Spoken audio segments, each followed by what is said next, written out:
So, tonight we're going to talk about the new moon. I just want to thank everyone for the privilege, the honor of teaching at this group on Sabbath and at this season. So, I really appreciate it. So, we start by asking the question, why do we care about the new moon? Why are we studying the new moon? Well, in Scripture, the moon is how we determine what the month is. And the month is related to the calendar, and part of the calendar are the Moedim, which are the appointed times or holy days, and they belong to our Creator, Yehovah. So that's why we care about the new moon. It's kind of because we care about this, we care about that, and that, and that. So the problem, I guess you could say, or the debate, or the difficulty is that there are various calendars. And I'm sure if you've been around a little while, you know that there's different people that observe the different holy days based on different calendars. We know that just by observing our own world. We know there's different cultures have different calendars. There's many calendars all the way around the world, right? So it's not too surprising. But as far as what we're referring to, we're talking about the biblical calendar, or the calendar that's related to the holy days that are described in the Scripture. But even in that category, there's a handful of calendars that are utilized. A lot of us have heard of the rabbinic calendar, or the quote-unquote Jewish calendar. If you open up any of your phone apps, calendar apps, or the ones you have on your wall that you get from the bank, if you see anything that sounds like a Jewish holiday on there, like Yom Kippur or Rosh Hashanah or some Passover, it's going to be based on what we call the rabbinic calendar, or some people call it the Hillel calendar. I'll talk about that later. There's more interest in some of the older calendars, like one that was found in the Qumran scrolls, the community that produced the Dead Sea Scrolls. Conjunction, which I'll talk about, is when the moon crosses the line between the earth and the sun. So that's what is the astronomical new moon. So if you see on your calendar what NASA says a new moon is, that's what they're referring to. That's when the moon is totally dark. It's when it's perfectly mathematically in alignment. That's conjunction. And then there's calendars based on looking for the new moon. That's what we do. We go out and look for the new moon. But there's also the discussion of, do we look for the new moon in Israel, or do we look for the new moon wherever we are around the world? So there's so many choices. These are the calendars that we're going to get into tonight. And it's important because we all want to walk in the way of our Creator. That's why we're having this discussion. This is more than just following some religious steps. This is more than just being part of a group and just, aligning with whatever group because that's our culture. It's because we want to walk in what our Creator says is His way. And His holy days, the days that He says in the week and in the year are important to Him, are part of His calendar. So I wrote this. There's value systems based on the calendars that lean more on unity. There's value systems in calendars that lean on historical accuracy, some on the land of Israel, some on personal responsibility. All of these are good. But adherence to any one of the calendar will likely be able to make a reasonable case for that calendar by leaning on one of these good aspects of the calendar. You said there's value systems, and I didn't catch the first one. Unity. It's up there on mine. Yeah, and I'm happy to send out this PowerPoint because I'm going to have to, for the sake of time, go through some of these things quickly. But I have lots of references and resources and things, and I'm happy to send this PowerPoint presentation or just my Word doc filled with notes to whoever wants to take a closer look. Thanks, Adam. Yeah. Okay, so how do we study the calendar? There's a passage of Scripture that says, and so was fulfilled what was spoken through the prophets, he will be called a Nazarene, Matthew 2:23. What does that have to do with the calendar? This comes from a guy that I was listening to, Brian Hoek, online about the calendar, and he said, he used this as an example, there's no place in the prophets of the Hebrew prophets where it says this, he will be called a Nazarene. So what is Matthew talking about? Well, it's because if you look at Nazareth, which means branch town, that's what the name of the town means, there's prophecies about the branch. So that's part of it.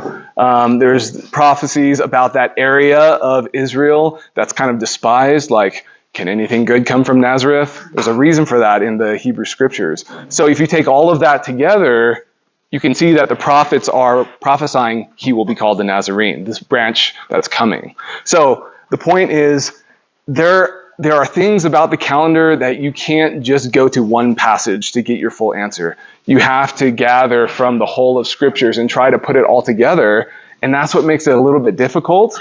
And also as a warning, if we only look at one part of the scripture, we're probably not going to get the full picture. So as an outline, these are the things that we're going to go through tonight. You'll probably spend an hour on each one of these. I'm going to try to get done in about an hour and a half. So that's where we're going. So what's a calendar? And really, when you think about it, it's... What? I probably could. So, yeah, hour and a half so you guys can all keep your sanity. What's a calendar? It's really marked off units of time, right? We all live in this thing called time, and it just goes forward. We can't go backwards. We're born, we go through life, we die. Everlasting life, we're going forward. So, but there's marked off units of that going forward. There's a day, minutes, hours even, but we're really focused on day, week, month, and year. And this is first described by our Creator at creation, in the first chapter of the Bible. So let's talk about the daily calendar. Genesis 1:5 says, evening is followed by morning. There shall be evening, and there is morning the first day. Evening, morning, second day. So it's from this, again, with a lot of other scriptures, shows that the day starts at sunset. Also says in the first chapter of Genesis that the lights in the sky, the celestial heavenly bodies, are set there for signs, appointed times. The Hebrew word is moedim, that's an important word, days and years. So the first two are really associated with prophetic things, signs in the sky, I think prophecy. Appointed times, if you've studied the 7 annual holy days of the Lord, definitely prophetic. It tells the whole prophetic story of God interacting with man, from redemption to dwelling with him forever. And then days and years, those are calendar type terms, markers of units of time. His weekly calendar is 7 days. He says, again, in Genesis, he blesses and sanctifies the seventh day as the Sabbath. Not a Sabbath, the Sabbath. So the week is 7 days. Let's talk about his monthly calendar. It's lunar. This is first mentioned at the flood. In the flood account, it says that it was the so-and-so day of the so-and-so month of the so-and-so year. And that term for month is Chodesh, which is the same word that's used for translated new moon. And there's a relationship there, and we'll talk about it. But Scripture presumes that we understand what Chodesh means. It doesn't explain the what and the how of the new moon, which is why this is difficult. Because people say, well, it says new moon. Okay, yeah, but in Hebrew it says moon or month or, it's the word Chodesh.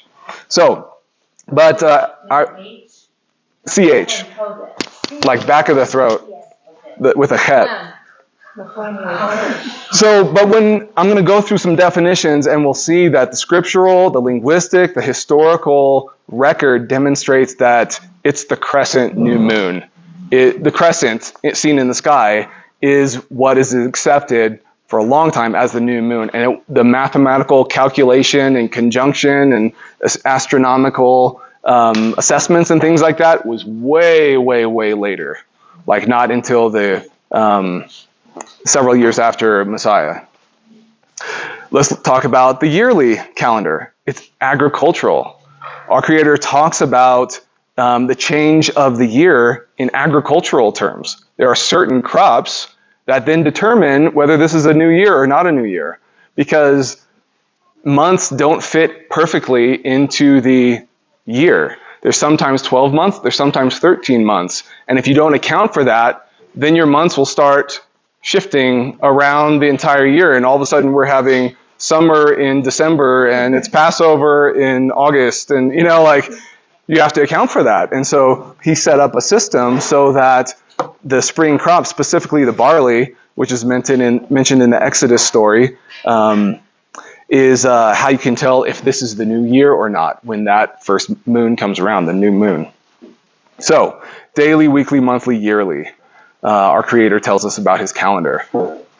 And his calendar is what identifies his holy days. So I said Moedim is an important word from Genesis 1:14, translated seasons there. But it's the Hebrew term Moedim, meaning appointed time, appointed place, appointed meeting, appointed sign. So it's a specific, think of it like appointment.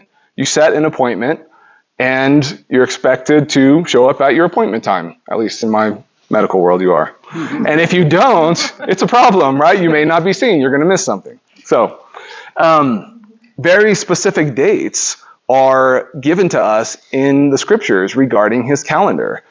He even uses the term exactly a couple times in this chapter, Leviticus 23, which tells about all 7 of the annual holy days. So on exactly the 10th day of the 7th month is Yom Kippur, Yom Kippurim, and so forth. So it's important to be specific, an appointed time. Another term that's used in Hebrew to describe the calendar or the holy days is Mikra Kodesh, and it's usually translated Holy Convocation, which is a decent translation in English. But literally it means something called out, a public meeting, whether the act or the persons or the place of that meeting, a rehearsal. That's another word that we talk about a lot, that we're getting together and this is rehearsing something. That comes from this term, Mikra Kodesh. So let's talk about the calendar that we're used to in our world. Around the world, there's a calendar that's utilized called the Gregorian calendar, named after, anyone know? Pope Gregory.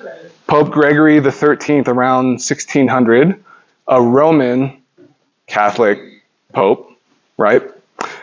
His calendar was a revision of an older calendar which had been used for about previous 16 or 1700 years called the Julian calendar, named after Julius Caesar, Roman dictator.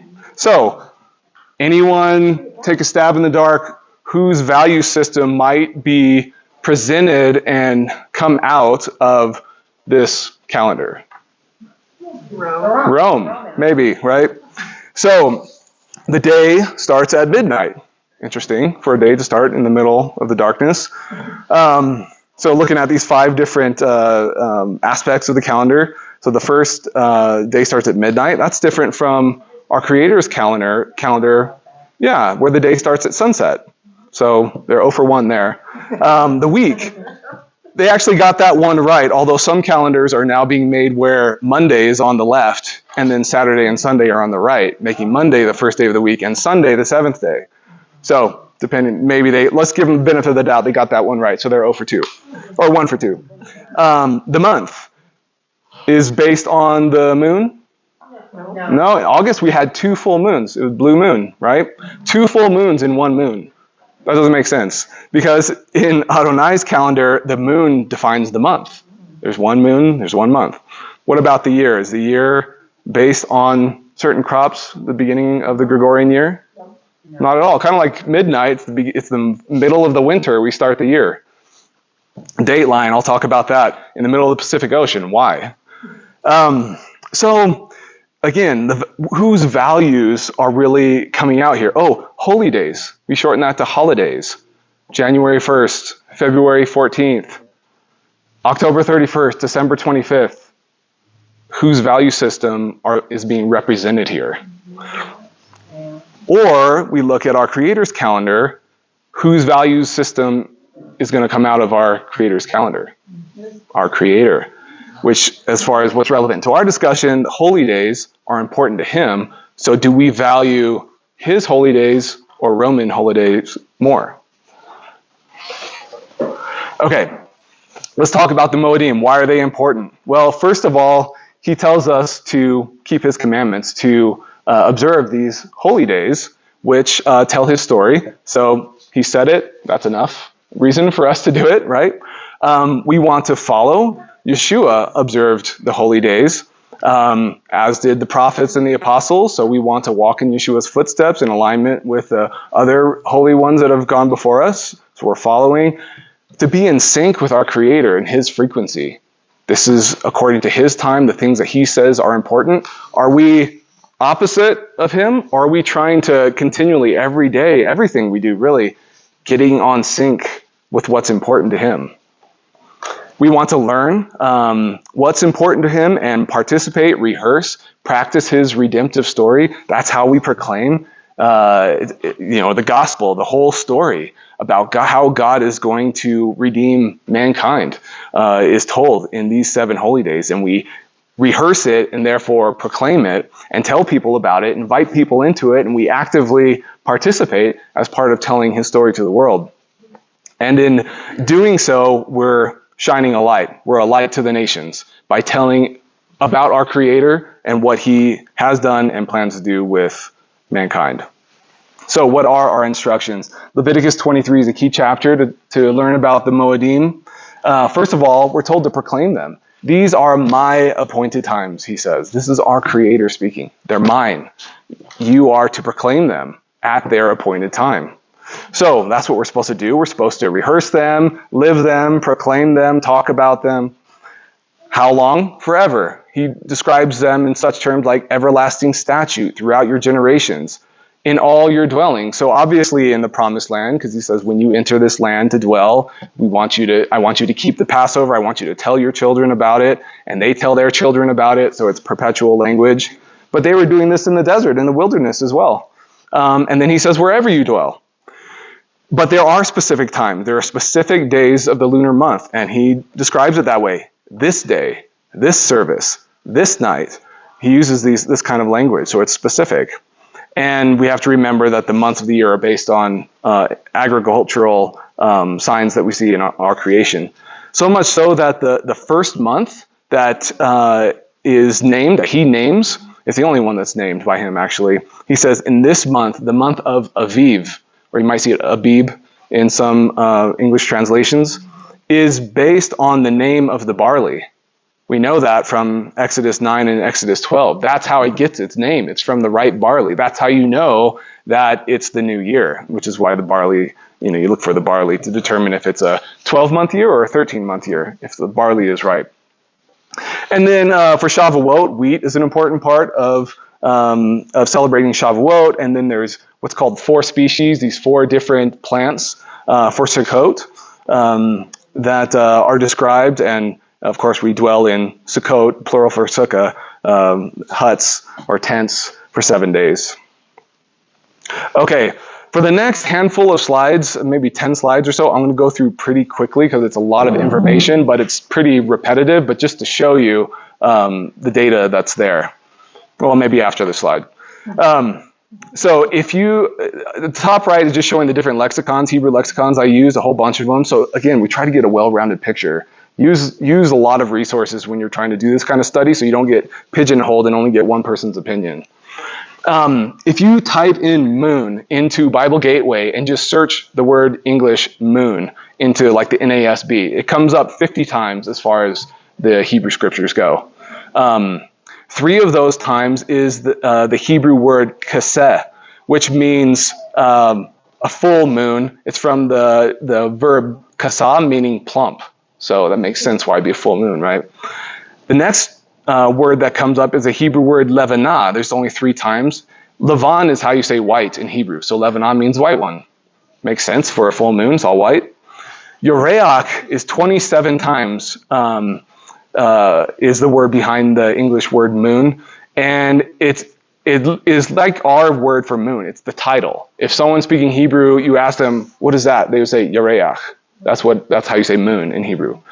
Chodesh is 17 times. It means new moon, the crescent, the day, the time of the new moon or the month. It's associated with month numbers like month 1, month 2, month 3 is how it appears in the Hebrew. Whereas Yoreach is associated with names, except Aviv, because that's the first one. But Yoreach Tishrei, which is the 7th month, the Babylonian name. Or Yoreach Etanim, which was the other name for it. So that's a little bit of the difference. But from the Theological Word Book of the Old Testament about the term Chodesh for new moon, it says, the thin crescent of the new moon was visible first at sunset. In early Israel, the first of each month, or new moon, was determined by observation and proclaimed officially by the blowing of trumpets. So that's the English word moon.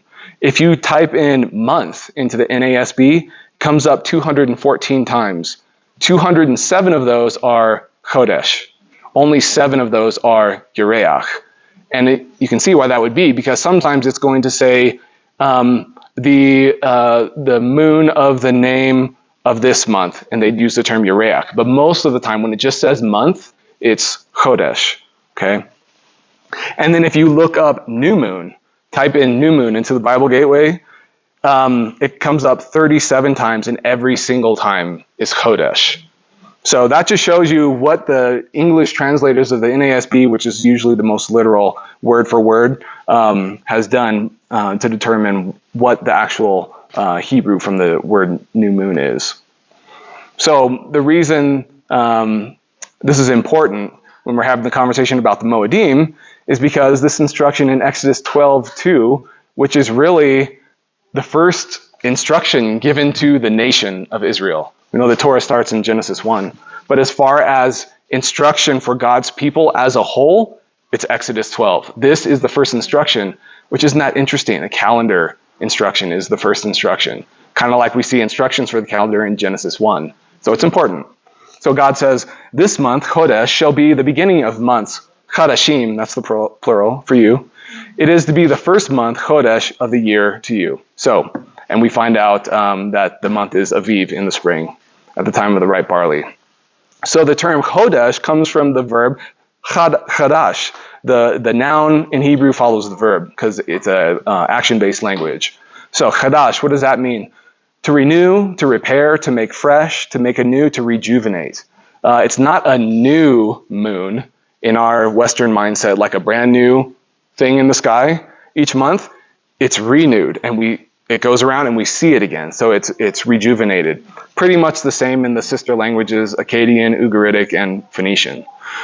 I wanted to pull this out. Gesenius was a 1600s Hebraist and grammarian who was German. And his work is the groundwork for the BDB, Brown Driver Briggs, which is like the standard Hebrew lexicon for all of scholarship, is based on Gesenius' work. So he's kind of like the godfather of the Hebrew lexicon, I guess you could say. So from his Hebrew Chaldee lexicon, he says, Chadash. It means to be new. In Arabic, it means to be new or recent, because Arabic is a sister language. In other words, to produce something new, like a polished sword. Etymologists have well observed that its primary sense is that of cutting or polishing. It is of the same family as chadad and chadak, and the signification of newness appears to proceed from that of a sharp, polished, splendid sword. Sounds like crescent kind of description. So, in these are the slides I'm going to go through more quickly. We're going into Greek, the Greek apostolic writings. I'm just going to focus on what's underlined so we can get through these just to show you how this is seen by scholarship. So the Lexicon Thayer, Theological Dictionary of the New Testament, the BDAG, and Strong's, of course. So neomenia in Greek, it's not set by astronomical calculations, but by observation. By witnesses, as many as possible, it should report the appearance of the sickle. It's made known to the community by notes of wind instruments, think trumpets. It's a symbol of resurrection, right? Because it's dark, and then boom, light again. It's come back. Now in English, you see thin crescent, appearance of the new moon, when it first appears after being invisible, when the new moon is first seen, the first appearance of the young crescent. By contrast to the full moon, it says that when the moon was full, that's Passover time. That's 2 weeks later. The moon is full at Tabernacles. That's also 2 weeks after the new moon. So, by contrast. Did you have a scripture for that? I didn't see the reference. If you just look at the calendar dates for the Passover is all, the 14th. We know, and Sukkot starts on the 15th, whereas Yom Teruah starts on the 1st. So we know it's 2 weeks later. So it's kind of like as a reminder. Look at the ancient, those were definitions. Let's look at the history. The book of Enoch was written, most scholars think, around 300 BC. And this is extra biblical, but I'm just saying this is historical accounts of writings from the ancient world. Enoch 78:12-14 says, "For on that day, the new moon day, light rises upon her," meaning the moon. "And then it wanes until all the light vanishes and all the days of the month are at an end." So it's the end of the month when it goes dark. And then when the light rises on her again, that's the new moon. That's Enoch from 300 BC. Philo is a contemporary of Yeshua and the apostles, lived from 20 BC to 50 AD. A philosopher, Jewish guy from Alexandria, Egypt. At the time of the new moon, the sun begins to illuminate the moon.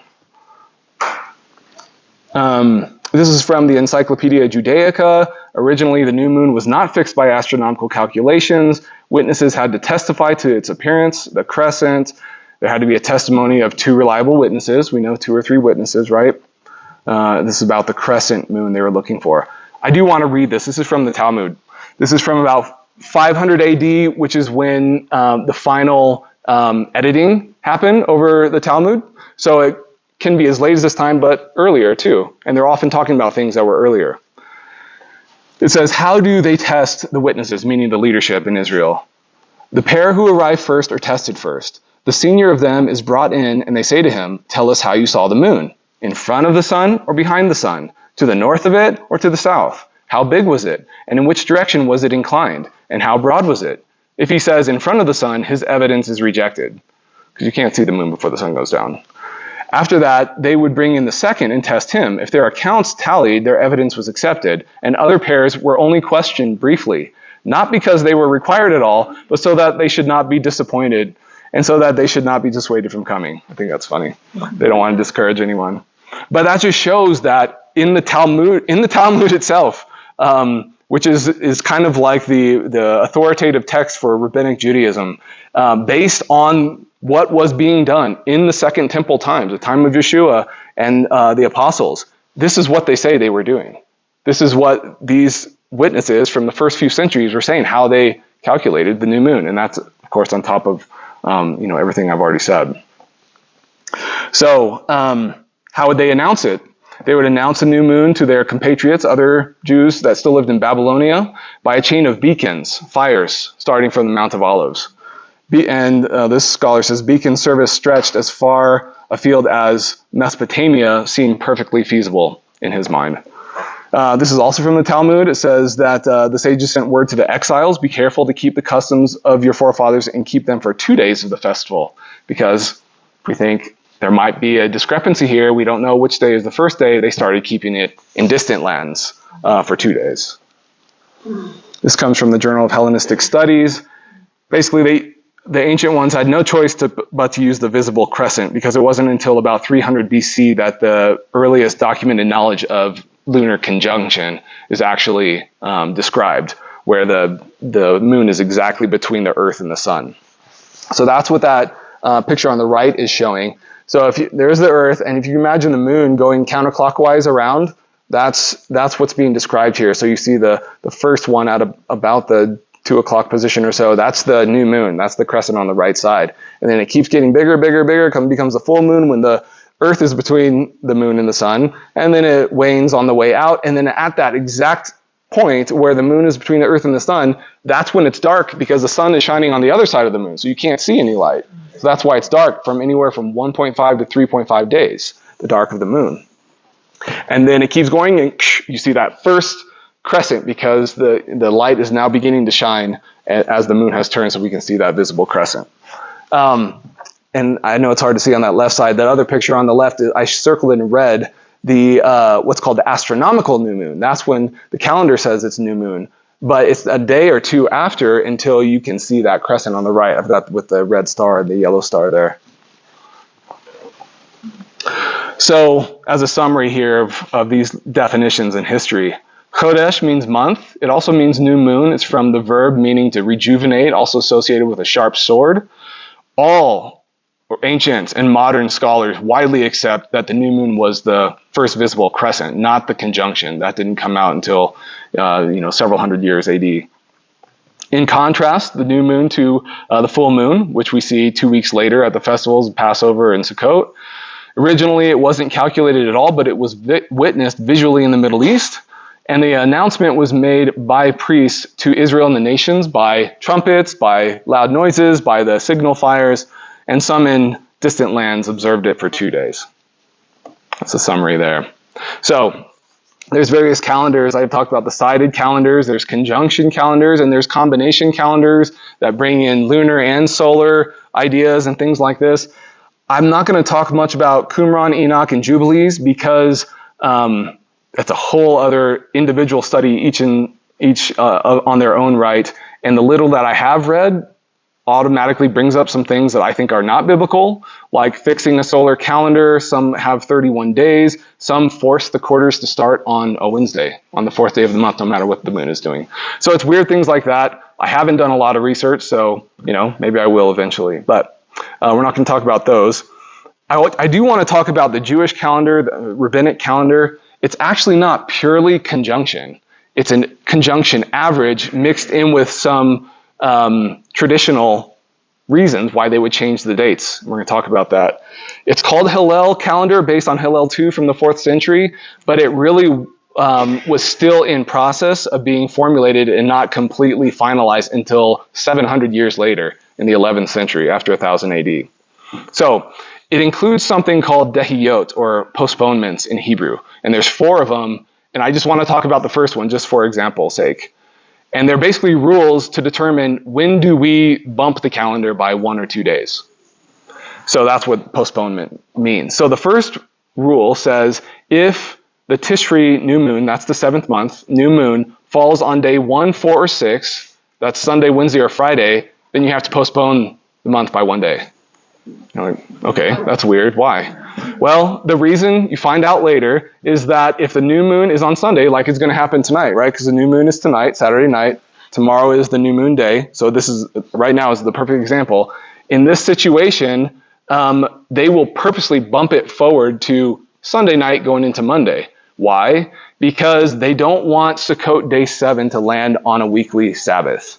Now, why don't they want Sukkot day 7, called Hoshana Rabbah, the Great Saving, to land on a weekly Sabbath? Because there's traditions that they developed where they shake certain willow branches all around, and that's considered work. And you can't work on the weekly Sabbath, so therefore you can't do your tradition on the Sabbath, so therefore we have to push the calendar by 1 day so we can still do our tradition.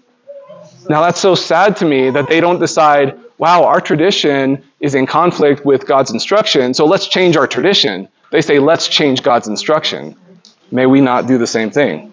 That's, nullifying God's commandments for the sake of our traditions. And the same thing for Yom Kippur. They don't want Yom Kippur to be the day before Shabbat, because then you're fasting all day and you can't prepare for your food on Saturday. And they don't want it the day after Shabbat either, which I don't really understand why you have to prepare to not eat. But those are the reasons. Those are seriously the reasons why they do that. And this is why you will never, ever see Rosh Hashanah falling on a Sunday, a Wednesday, or Friday, ever, because of this.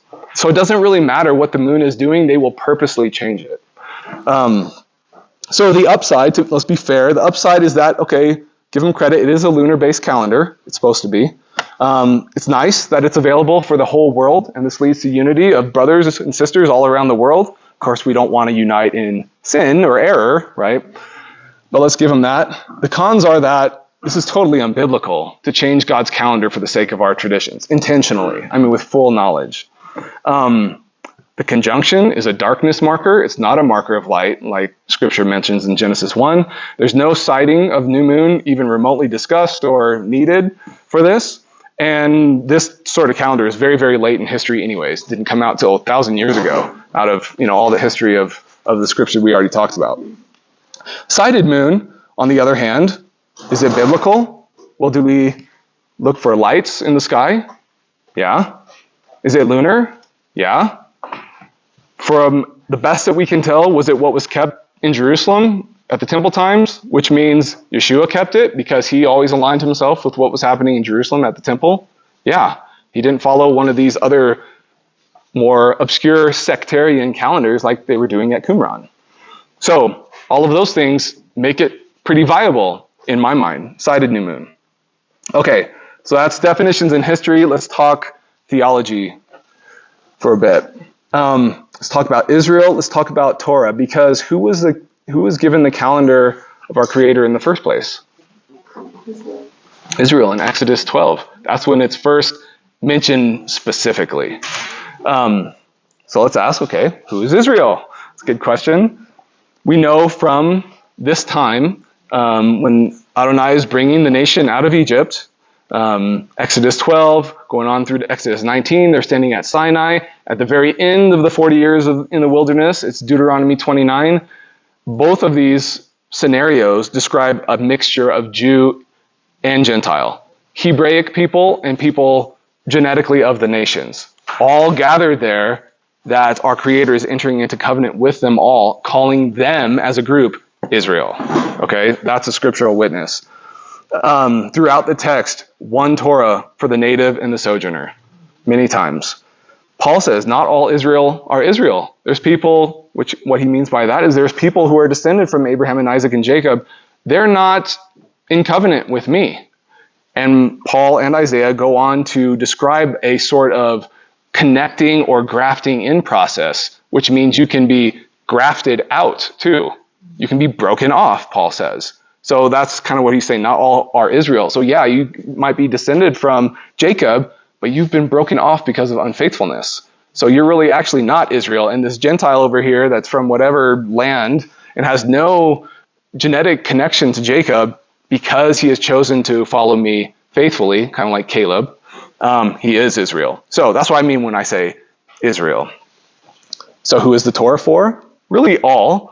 But Israel is called to be a nation of priests, a light to the nations. So what does this mean?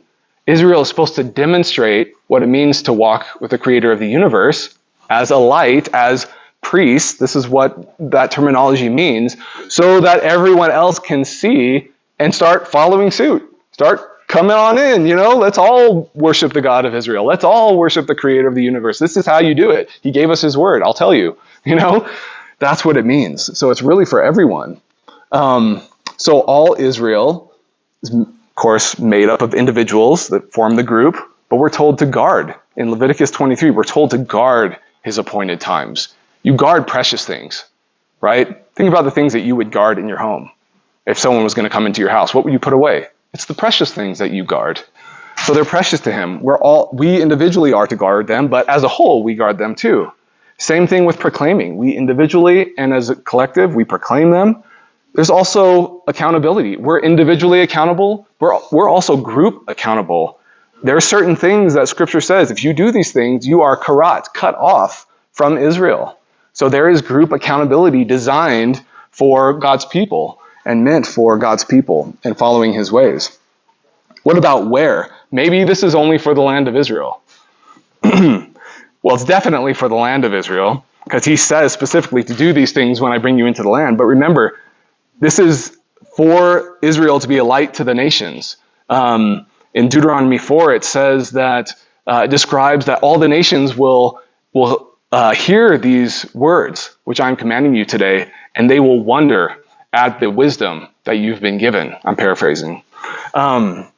So it's supposed to be kept in the land when they come into the land, but it's also supposed to, again, be an invitation for others to come in and join. We know they kept it in the wilderness. We know that the Scripture says to do these things wherever you dwell. I mentioned that earlier, that it's forever. The exception are the sacrifices.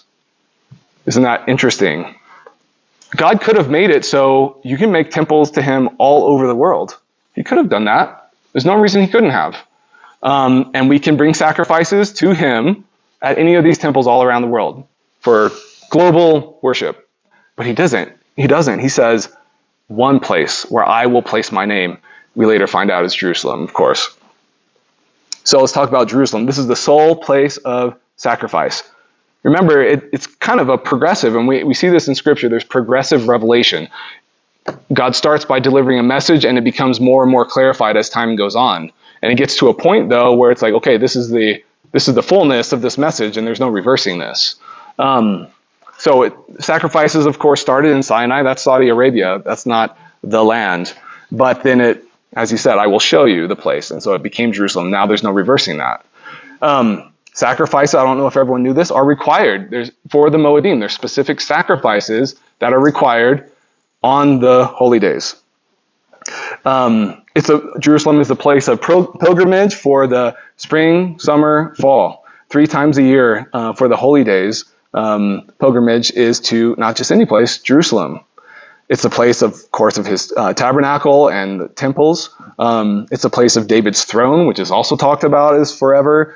It's the place that Yeshua came prophetically and died. And it's the place that Yeshua will come prophetically return, Jerusalem, not Geneva or Washington, D.C. It's the place where Yeshua observed the festivals. Many times in the Gospels, it says he went up to Jerusalem for this or that feast.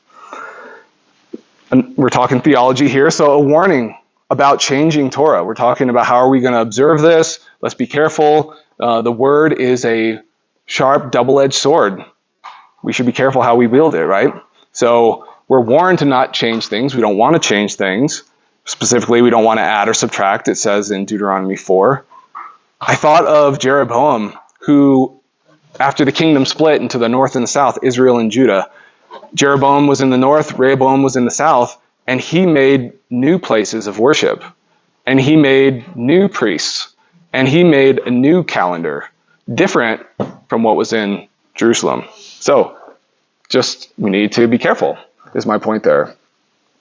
And we know from Daniel and other places that our enemy is keen on changing law, change to God's instruction, and time. Why would he care about changing time unless it was important? Let's talk about the diaspora. That means dispersion. Basically, God's people spread all throughout the world, right? So what are you supposed to do? We know we're supposed to keep God's instructions, but there's elements of this that can only be done in the land. So what are we supposed to do if you live outside the land? Well, you can move. You can move to the land. That's one thing you can do.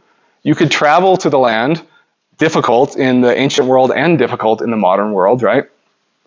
You could use Israel's moon sighting, that you're relying on communication from the beacon fires, maybe a horse relay, but that can take days or longer. Maybe you keep the feast for 2 days in a row just to be sure, it's one or the other. You could do that. You could use your local moon sighting because we can't rely on the communication. Those are options, right? What would Yeshua do? That's a good question we like to ask. He is our perfect example. We are to walk as he walked. This is a tough question to utilize WWYD because following the Israel new moon was following the local new moon for him. So that doesn't help us too much.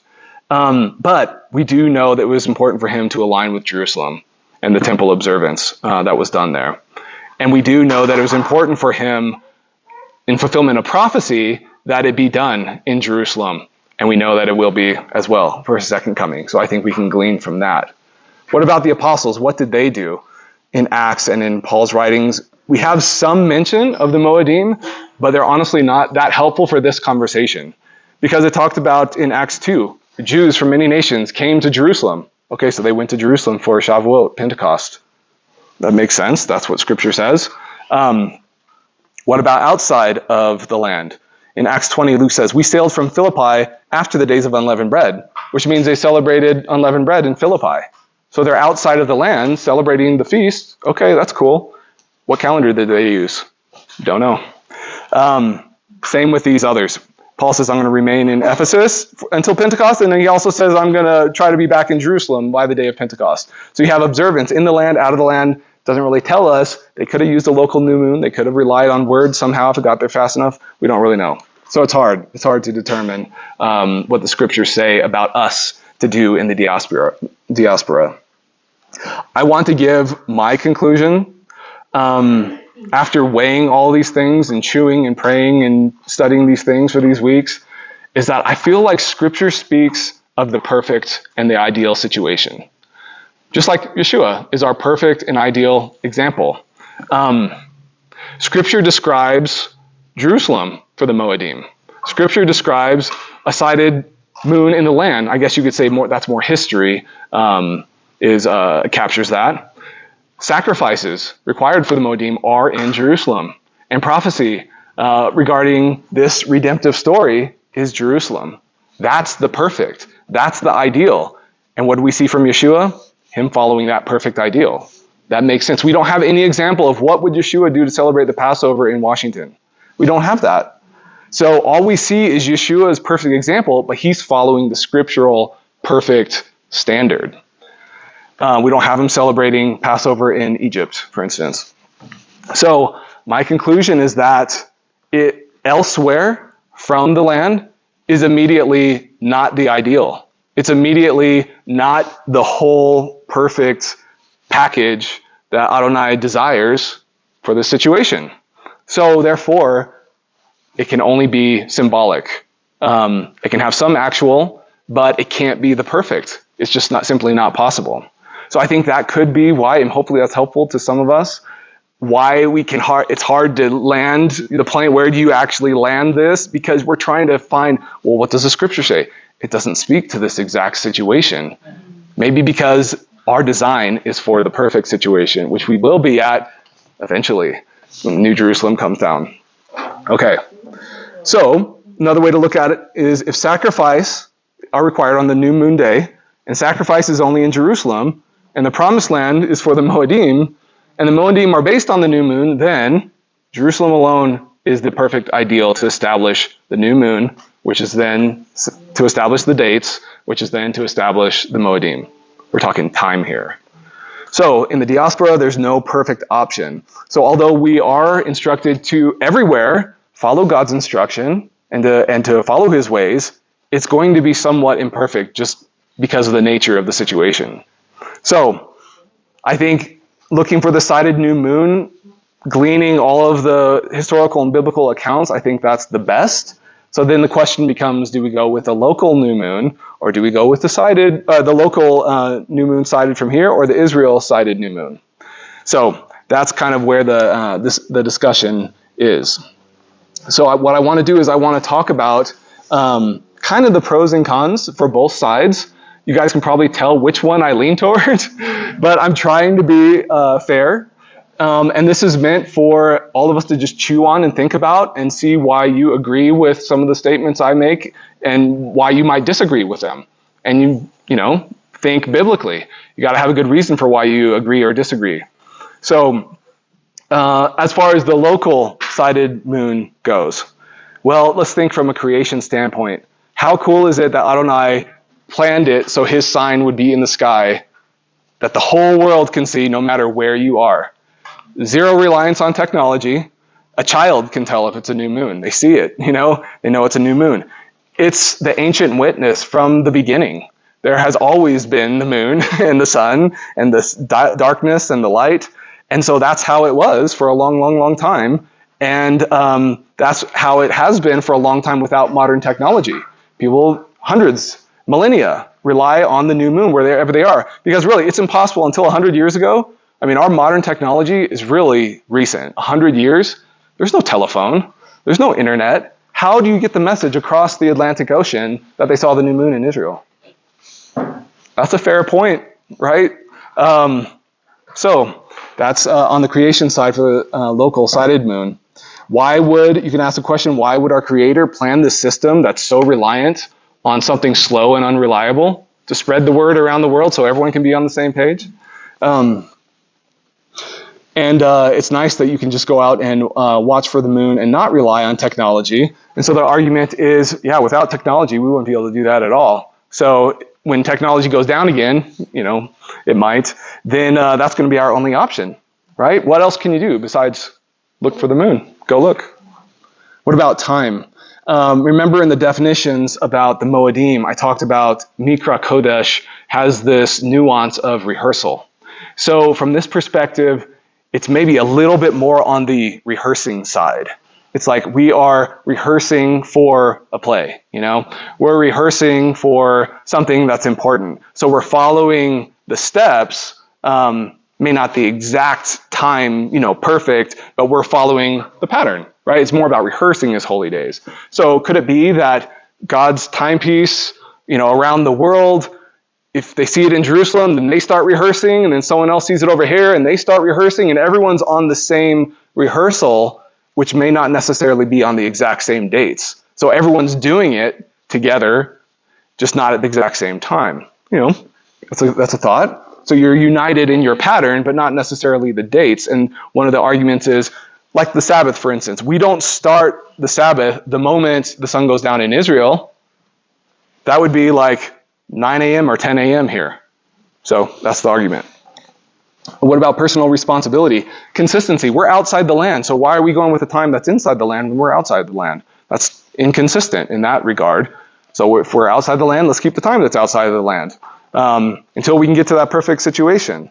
The entire world is able to go out and look for themselves, so everyone has the personal responsibility to do so. They're not reliant on anyone except them and the Spirit to go out and look. They're personally responsible. And this is a big one here. It seems disingenuous to see the crescent in the sky and to say, it's not the new moon. It's like, I see it. It's right there. Of course it is. Okay? That's hard. That's difficult. This is kind of a bloom where you're planted strategy. You know, this is where we are, kind of like Babylon. Take wives, plant gardens, build houses, pray for the city where you are so that you're blessed, it's blessed. This is that kind of realm of strategy. Okay, what about Israel-sided moon? My argument, I shouldn't have said that, I just gave myself away. The sign in the sky, yeah, you knew, you already knew. You knew. Yeah. The sign in the sky is only part of the equation because, to use the example, the barley, to establish a new year, that doesn't grow naturally everywhere. You can't go to Alaska and see barley growing out of the ground, or Siberia, or the tip of Argentina or Chile or something like that. So the instruction for calendar is based on this area of the Middle East where this does happen. Every single year this happens. Agricultural sign for us to observe. So can we just go based off of what we see in creation? Is it kind of governed by another rule, being the land? Also consider the north and southern hemispheres have opposite seasons. So there's 6 months difference. So if you're waiting for the barley to ripen in Australia, you're celebrating Passover in September, October. And then you're celebrating Sukkot in March and April. So they're backwards. So if we're going to go based on the signs that we see, then these create problems. These scenarios create problems. Yeah, if we didn't have technology, then we wouldn't be able to do this, but we do have it. We do have it now. So why shouldn't we use it? I was even thinking it's potentially another progressive situation where when Messiah reigns on the earth, perhaps, I'm theorizing here, there will be clear global communication. That he will teach us his ways and the law will go forth from Zion and the word of the Lord from Jerusalem, right? So global communication, maybe what we have is kind of a predictor of that situation. So why don't we start using this global communication scenario that we have? And if we don't have it, then we go with what we see. Okay, so in this sense, time is less about the rehearsal side and leaning a little bit more on the appointment side, right? Specific time, place, meeting. If you're not there at the right time, you might miss it. So it's leaning more on that sort of things, the appointment of his holy days. And really, when you think about, we live on a globe, it's a circle. At some point along the way, there has to be a point where the day starts and the date starts and the date ends, right? Otherwise, you just go around in circles and what day is it again? Who knows? Where does it start and where does it end, right? So really, from a biblical standpoint, is there any place in the world to call that point besides Israel? Is there any other place in the entire world that makes any sense from a biblical standpoint? Okay, so that really should be what we call the international dateline. And that means Israel would be the first. The day, which would be sundown, would start at Israel, and as the sun went west, sundown would then hit Europe, and they'd start the Sabbath, and then it would go across the Atlantic and hit the U.S. on the eastern coast, and we'd start the Sabbath, and so on and so forth, right? So, but it starts in Israel. So that would be, and the Moedim then would follow as well, right? So we follow the land of Israel in time. But where is the international dateline? In the middle of the Pacific Ocean, the picture on the left of the globe, see that weird looking line? Between Hawaii and Australia. And the reason for that boot-shaped thing, it has political issues regarding why that's still stuck out here towards the east. But what a weird thing, right? That has nothing to do with Scripture, and that's man-made. There's been a bunch of changes to that over the millennia, last being in 1844. And so look at the picture on the right. You can kind of see that funky line towards the right of the picture in the Pacific Ocean. The world community says the day starts then. And of course, they're talking midnight. Okay, why? That's another weird thing. What happens in the sky 12 hours after midnight? Noon. The sun is right over the top. Well, which part of the world is noon when the date line is at midnight? England. It's called the prime meridian. So let's call the day when the sun is standing directly over the English Empire. That's when we'll establish when the day is to start and to end. Right. Talking about time with the Israel-sighted new moon, do we think that our Creator wants his children to be on one calendar or many calendars? I could put it that way. Because Jerusalem can't wait for the world. Jerusalem has to make sacrifices, right? According to the Scripture. So the only way there would be multiple calendars is if Jerusalem kept theirs and everyone else could follow them or do something else. Is that really what he wants? Remember we talked about accountability for the community? If everyone says, well, no, today's Yom Kippur. No, tomorrow's Yom Kippur. Okay, well, whatever. Today's the Sabbath, tomorrow's the Sabbath, 3 days from now is the Sabbath. Just pick one. I just don't see that that's the way that he would design it. So we don't use that one pattern strategy when we're talking about the day.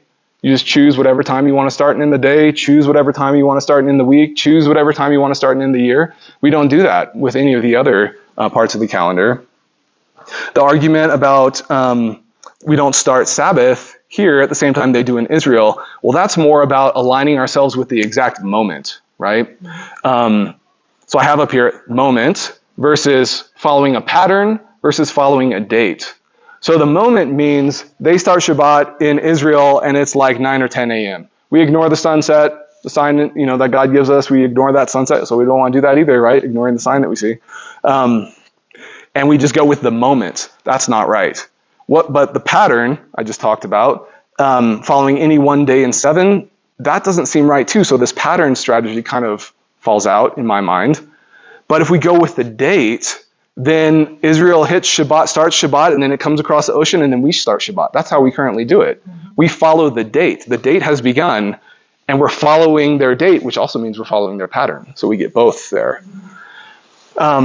We're keeping in line with Yeshua's keeping the Jerusalem temple calendar. Now, I know that was local for him, but still, that is what he did.